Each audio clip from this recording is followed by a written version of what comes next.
ዮሐንስ 10:30 ላይ ራሱ እኔና አብ አንድ ነን ይላል። እኔ ብሎ የሚያወራው አካል አለ ወልድ የምንለው። እኔና አብ አንድ ነን ነው የሚለው። እኔና አብ እኩል ነን ነው የሚለው። ዛሬ እኔና አብ አንድ ነን። መቼ ስጋ አውርቶ ከአብ ጋር አንድ ነኝ ብሎ አያወራም።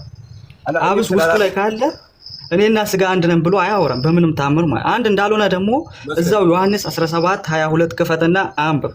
በዮሐንስ ወንጌል 17 ላይ ምን ነው የሚለው? እውነተኛ አምላክ ብቻ ይሆንክ አንተ አብን የላከውንም ኢየሱስ ክርስቶስን ያውቁ ዘንድ ይህች ምንድናት ነው የሚለው? የዘላለም ሕይወት ናት ነው። ስለዚህ የተላከው ማን ነው? እውነተኛ የተባለው ማን ነው? እዛ ጋር እሱ ደግሞ ወልድ። የተላከው የሚለው ልጁን ላከ ስለሚል የተላከ የሚለው ደግሞ ወልድ። ስለ አብና ኢየሱስ ይላል እኮ ኢየሱስ ይላል የተላከው ስለሚል የተላከው ደግሞ ኢየሱስ ይላል። እዛ ጋር የተላከው የሚለው ልጁን የሚያመለክት ነው። ስለዚህ እውነተኛ የተባለው ነው ኢየሱስ ወይስ የተላከው የተባለው ነው ኢየሱስ? ኢየሱስ የእግዚአብሔር ልጅም ነው ደግሞ የእስራኤል ንጉስም ነው ብለናል። እዚህ እንደው እንዴት ብዬ ለማን በረከት እንደዚህ አሁን ለማመን ራሱ እንዴት እሺ? አሁን እውነተኛ የተባልከውም ኢየሱስ የላከውም የተባለው ኢየሱስ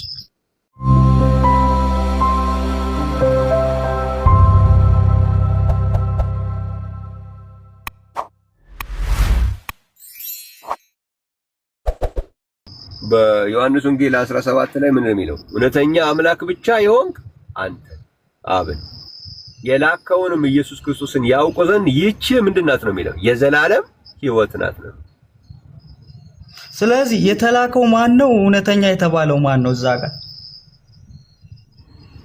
የተናገርኩ አብ ይላል እኮ። እውነተኛ አምላክ ብቻ ኢየሱስ የተላከውን ኢየሱስን አይልም። እሱ ደግሞ ወልድ። የተላከው የሚለው ልጁን ላከ ስለሚል የተላከ የሚለው ደግሞ ወልድ። ስለ አብና ኢየሱስ ይላል እኮ ኢየሱስ ይላል የተላከው ስለሚል የተላከው ደግሞ ኢየሱስ ይላል። እዛ ጋር የተላከው የሚለው ልጁን የሚያመለክት ነው።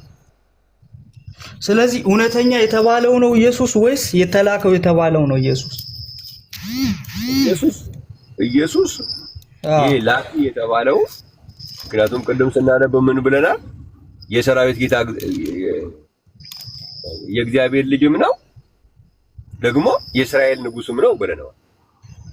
እዚህ እንደው እንዴት ብዬ ለማን በረከት እንደዚህ አሁን ለማመን ራሱ እንዴት እሺ? አሁን እውነተኛ የተባልከውም ኢየሱስ የላከውም የተባለው ኢየሱስ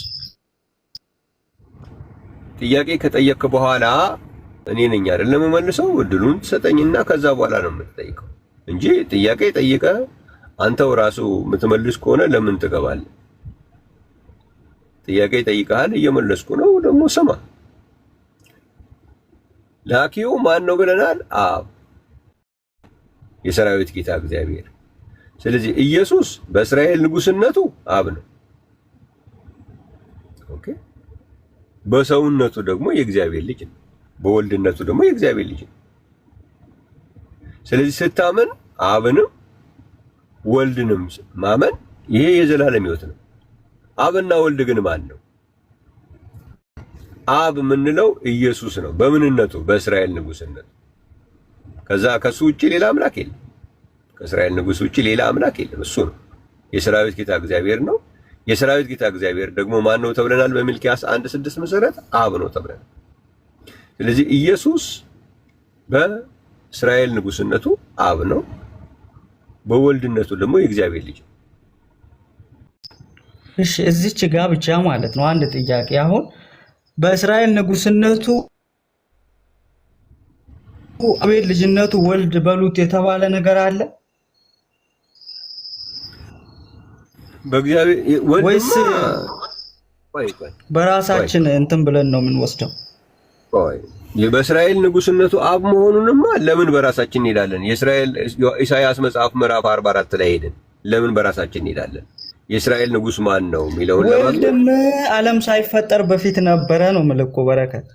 እየተደማመጥን እንጂ ስለ ወልድ ነው እያወራ ያለው እኮ ክፍሉ።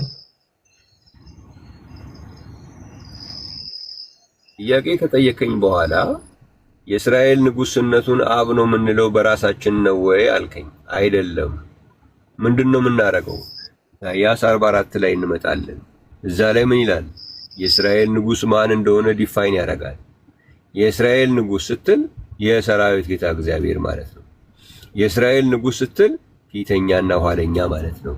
የእስራኤል ንጉስ ስትል ከሱ በስተቀር ሌላ አምላክ የለም ማለት ነው። ስለዚህ ኢየሱስን የእስራኤል ንጉስ ካልከው ከኢየሱስ ውጪ ሌላ አምላክ የለም ማለት ነው። በሚልኪያስ ምዕራፍ 1 ቁጥር 6 ስትሄድ ደግሞ አብ ማለት ነው። የሰራዊት ጌታ እግዚአብሔር አብ ነው ብሎ ነግሮናል። ስለዚህ በዚህ መንገድ ነው እንጂ የምታገኘው ከራስህማ በግልህማ ለምን ታደርጋለህ?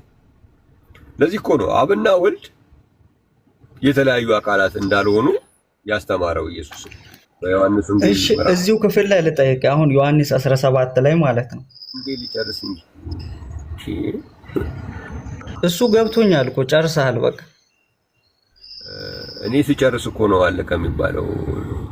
አንተስ ፈልግ ብቻ ነው እንዴ? አዳማጭ እኮ አለ እኮ አንተ ብቻ እኔ እናንተ ብቻ አይደለም ያለን። በዮሐንስ ወንጌል ምዕራፍ 14 ቁጥር 10 ላይ ደግሞ ሲነግረን አብ የምንለው በማን ነው የሚኖረው ብሎ ነግሮናል። በወልድ ነው የሚኖረው። እኔ የምናገረውን ቃል ከራሴ አልናገረውም፣ ነገር ግን በእኔ የሚኖረው አብ እርሱ ስራውን ይሰራል ብሎ አስቀምጧል ማለት ነው።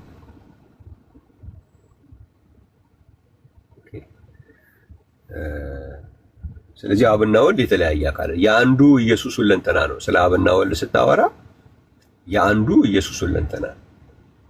ስለዚህ ነው የእስራኤል ንጉስም ነው ራሱ የእግዚአብሔር ልጅም ነው። አንተ የእግዚአብሔር ልጅ ነህ፣ አንተ የእስራኤል ንጉስ። ስለዚህ የምናወራው ስለ ኢየሱስ ሁለንተና ነው የምናወራው። አብ ስንል ስለ እስራኤል ንጉስነቱ እያወራን ነው። ወልድ ስንል ደግሞ ስለ እግዚአብሔር ልጅነቱ እያወራን ነው እንጂ ስለ ሁለት የተለያዩ አካላት እያወራን አይደለም ማለት ነው። እሺ ስለ ሁለት ካልሆነ ማለት ነው። አንድ የመጨረሻ ጥያቄ ልስጥና ከዛ ለዛሬ በቃ አንድ ጥያቄ። እሺ እኔም ከአንድ ጥያቄ አላልፍም። አሁን እኔ ወልድ ከአብ ጋር እኩል ስለመሆኑ ነው የሚያወራ እያልኩ ነው። እዛ ጋር ወልድ ራሱ እንደሆነ ነው። አሁን በዚሁ መሰረት ዮሐንስ 17 ቁጥር 22 ላይ ያለውን ክፍል እስኪ አስረዳኝ። እሺ ተመስገን። ወልድ ከአብ ጋር እኩል ነው የሚለው የት ቦታ ላይ ነው ያለው? ዮሐንስ 10:30 ላይ ራሱ እኔና አብ አንድ ነን ይላል። እኔ ብሎ የሚያወራው አካል አለ ወልድ የምንለው። ስጋ መቼም ከአብ ጋር እኩል አይሆንም እኮ። ስጋማ እንዴት እንደዛማ አልተባለም። እኔና አብ አንድ ነን ነው የሚለው። እኔና አብ እኩል ነን ነው የሚለው። ዛሬ እኔና አብ አንድ ነን። መቼ ስጋ አውርቶ ከአብ ጋር አንድ ነኝ ብሎ አያወራም። አብስ ውስጡ ላይ ካለ እኔና ስጋ አንድ ነን ብሎ አያወራም በምንም ታምር። ማለት አንድ እንዳልሆነ ደግሞ እዛው ዮሐንስ 17:22 ክፈትና አንብብ። ተመስገን። እኛም እንደዛ አላልንም። እኔ አላልኩም ስጋ አላልኩም። ስለ ስጋም አላወራውም እስካሁን። አንድ አካል እንዴት ነው እኔና አብ አንድ ነን ብሎ የሚያወራ? አንድ አካል እስኪ አንድ ጊዜ መጀመሪያ የተነሳውን ጨርስ። መጀመሪያ እኔና አብ እኩል ነን የሚለው የት ቦታ ላይ ነው ያለው? ዮሐንስ 17 ቁጥር 22 ላይ ክፈትና አንብብ። ከአብ ጋር እኩል የሆነ አለ እዛ ጋር። እኔና አብ እኩል ነን የሚል የተጻፈው የት ቦታ ላይ ነው?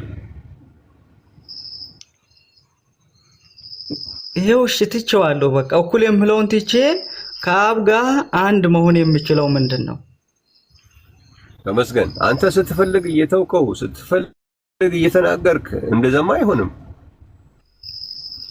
እኔ ይቅርታ እንግዲህ የብዙ ዓመት ዶክተሪንህን እንትን ማለት አልችልም። ያው ያን ዶክተሪንህንም አፍርሴ እንድትመጣ አልፈልግም። ስለዚህ እዛ የተጻፈውን ካስረዳኸኝ ልቀበል። እኩል ነው ያልከው ከሌለ የለም በለኝ። ትቼዋለሁ መልስ አይደለም። የት ቦታ ላይ ነው ያለው?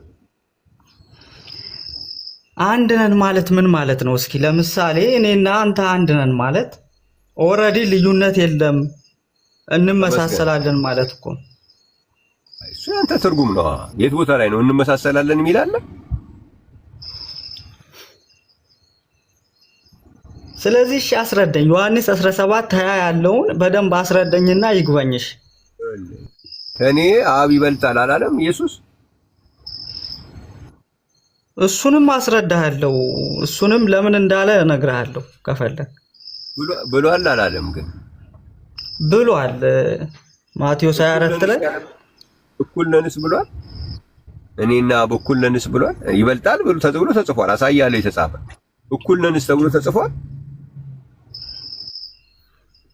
ስለዚህ አንድ ነን ማለት ምን ማለት ነው? እኩል ነን ወይ ተብሎ ተጽፏል። ይሄ መጨረሻ ነው የምጠይቅህ።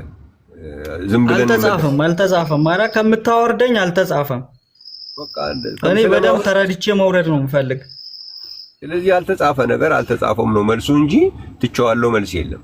ኦኬ እሺ። ዮሐንስ 17 ላይ እንግዲህ አንድ ጥያቄ ብለኸኝ ነው፣ ግን ዝም ብለን እየቀጠልክ ነው አሁንም። እሺ ይሄኛው የመጨረሻ ይሁንልኝ እንግዲህ ያው እሺ በቃ ከዚህ በላይ አልጠይቅም። እኔ ስንት ጊዜ ያልክ እነሱ። እሺ ዮሐንስ 17 ላይ ምን ይላል? ምን ይላል ነው የምትለው? ዮሐንስ 17 ላይ 17:22 ላይ ማለት ነው። አሁን እኛም አንድ እንደሆነን አንድ ይሆኑ ዘንድ እኔም በእነርሱ አንተም በእኔ ስትሆን በአንድ ፍጹማን እንዲሆኑ የሰጠኸኝን ክብር እኔ ሰጥቻቸዋለሁ። አያሃ እንግዲህ አሁን እኛም የምለው አሁን እኔ ከአንድ እስከ ዩኒቨርሲቲ ድረስ ስማር እኛ ለአንድ ሰው አትጠቀሙ ብሎ ነው አማርኛ ሙሉ ለሙሉ ስማር ያደኩኝ። እኛ ማለት ከሁለት በላይ ለሆነ ሰው ነው የምጠቀመው። አሁን በእናንተ ሲመጣ ደግሞ እኛ የምለው አንድ ብቻ ሆነልኝ። ስለዚህ እንዴት ነው እስኪ እዚህ ጋር በደንብ አስረደኝና ይግባኝ። ኦኬ እሺ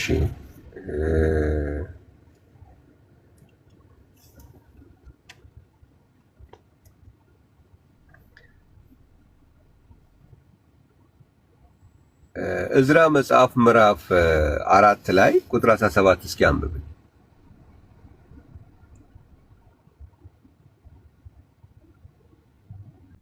እዝራ 4:17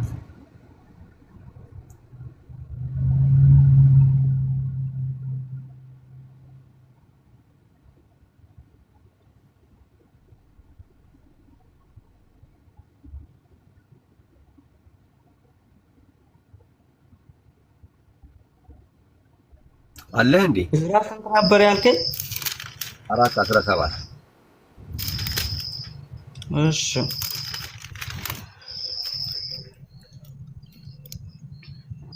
ንጉሱም ለአዛዡ ለሪሁም ለጻፊሁም ለሴምሳይ በሰማርያና በወንዙ ማዶም ለተቀመጡ ለቀሩት ተባባሪዎቻቸው እንዲህ የሚለውን መልስ ላከ።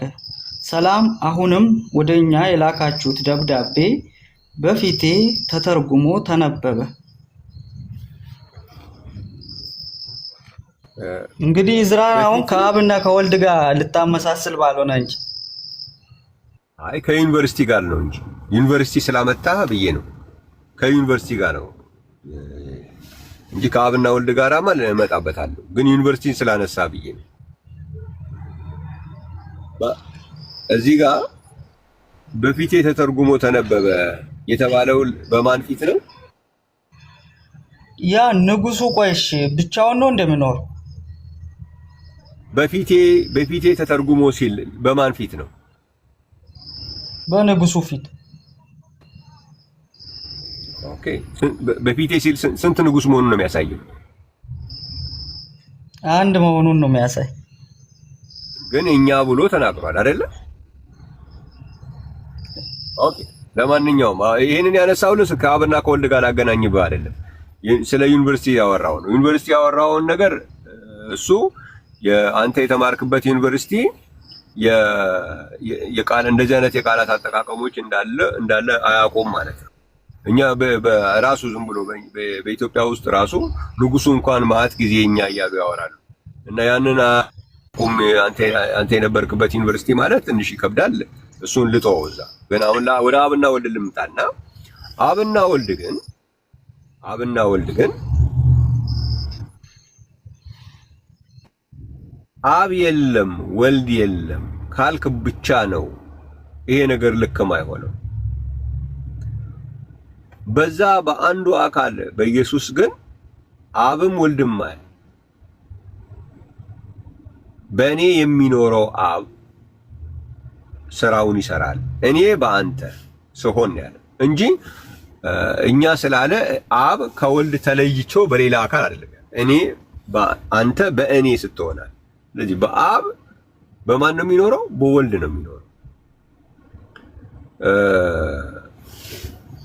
ለምሳሌ አንድ የመጨረሻ ጥቅስ ለማስረዳት እንዲሆነኝ ለምሳሌ ገላትያ ምዕራፍ 5 ላይ እስኪ ያውጣልኝ። ገላትያ 5 ቁጥር 17 ጀመረ እስኪ አንብብልኝ።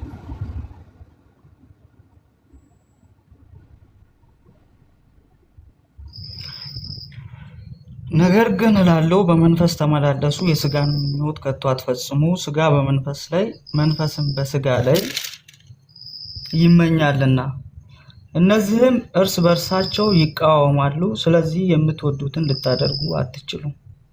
ኦኬ እሺ፣ እነዚህም ሲል የብዙ ቁጥር ነው አይደለም?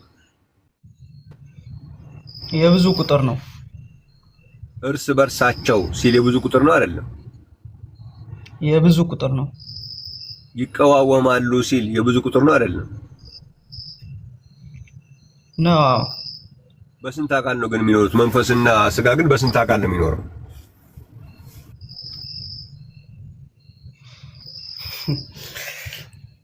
አይ ተመችቶኛል አመላለስ ብቻ ግን ማለት ነው። ይሄ አሁን መንፈስና ሥጋ የጽድቅ ስራና የእንትን እንደማይገናኝ ነው የሚያወራ እንጂ አካል የሆነ ነገር ኑሯቸው አይደለም። ቆይ አሁን እኔ ነኝ እየመለስኩ ያለሁት እኮ። መንፈስና ሥጋ ግን በስንት አካል ነው የሚኖረው? በአንድ አካል ነው የሚኖረው። በአንድ አካል ነው የሚኖረው። ግን መንፈስ ሥጋ አይደለም፣ ሥጋ መንፈስ አይደለም። ስለዚህ በብዙ ቁጥር ግን ይጠራል። አዮ አብና ወልድ። ስለዚህ ቆይ ልጨርስ ተመሰለ። ስለዚህ መንፈሱ አብ ነው፣ ሥጋው ማን ነው? እንደሱ አይደለም። ልጨርስ እባክህ። አብ ነው። እንደሱ ትርጉሙ እንደዛ ነው የሚተረጉመው። ቀጥታ እኮ ዳይሬክት አሁን ስለ ጽድቅ ስራና ስለ ክፉ ስራ ያወራውን ከአብና ወልድ ጋር አመሳሰልከው ብሎ ነው የሚረብሽኝ ማለት ነው። ስለዚህ በብዙ ቁጥር የተጻፈ ነገር በሙሉ ብዙ አካል ነው ማለት አይደለም። ኦኬ፣ በአንድ አካል የአንድ አካል ሁለንተና እንደዚህ በብዙ ቁጥር ይገለጻል በመጽሐፍ ቅዱስ ላይ። እንደዚህ አይነት ነገሮችን ለማንበብ ፈቃደኛ መሆን አለባችሁ ማለት ነው። እዚህ አብ በወልድ ነው የሚኖረው እንጂ ከወልድ በተለየ አካል አይደለም የሚኖረው። አሁን የኛ መንፈስና የኛ ሰውነት በአብና በወልድ ልክ አይመጣም። ግን የኛም መንፈስ የሚኖረው ግን በእኛ ሰውነት ውስጥ ነው። በብዙ ቁጥር ይጠራል፣ ግን የተለያዩ አካላት ናቸው ማለት አይደለም። አብና ወልድም የአንድ አካል ሁለንተና ነው። ነገር ግን አብና ወልድ እስካለ ድረስ በብዙ ቁጥር ሊጠቀስ ይችላል። ግን አብ የት ነው የሚኖረው ብለን ከተጠየቅን በወልድም የሚኖር ነው፣ በሁሉ ቦታም የሚኖር ነው ብለን ነው እንደ መጽሐፍ ቅዱስ የምናየው። በመጽሐፍ ቅዱስ ውስጥ አብና ወልድን በአካል የሚለይ የመጽሐፍ ቅዱስ ማስረጃ በጭራሽ ነው የሌለው። እግዚአብሔር ይባርካችሁ። መልካም ጊዜ ነው።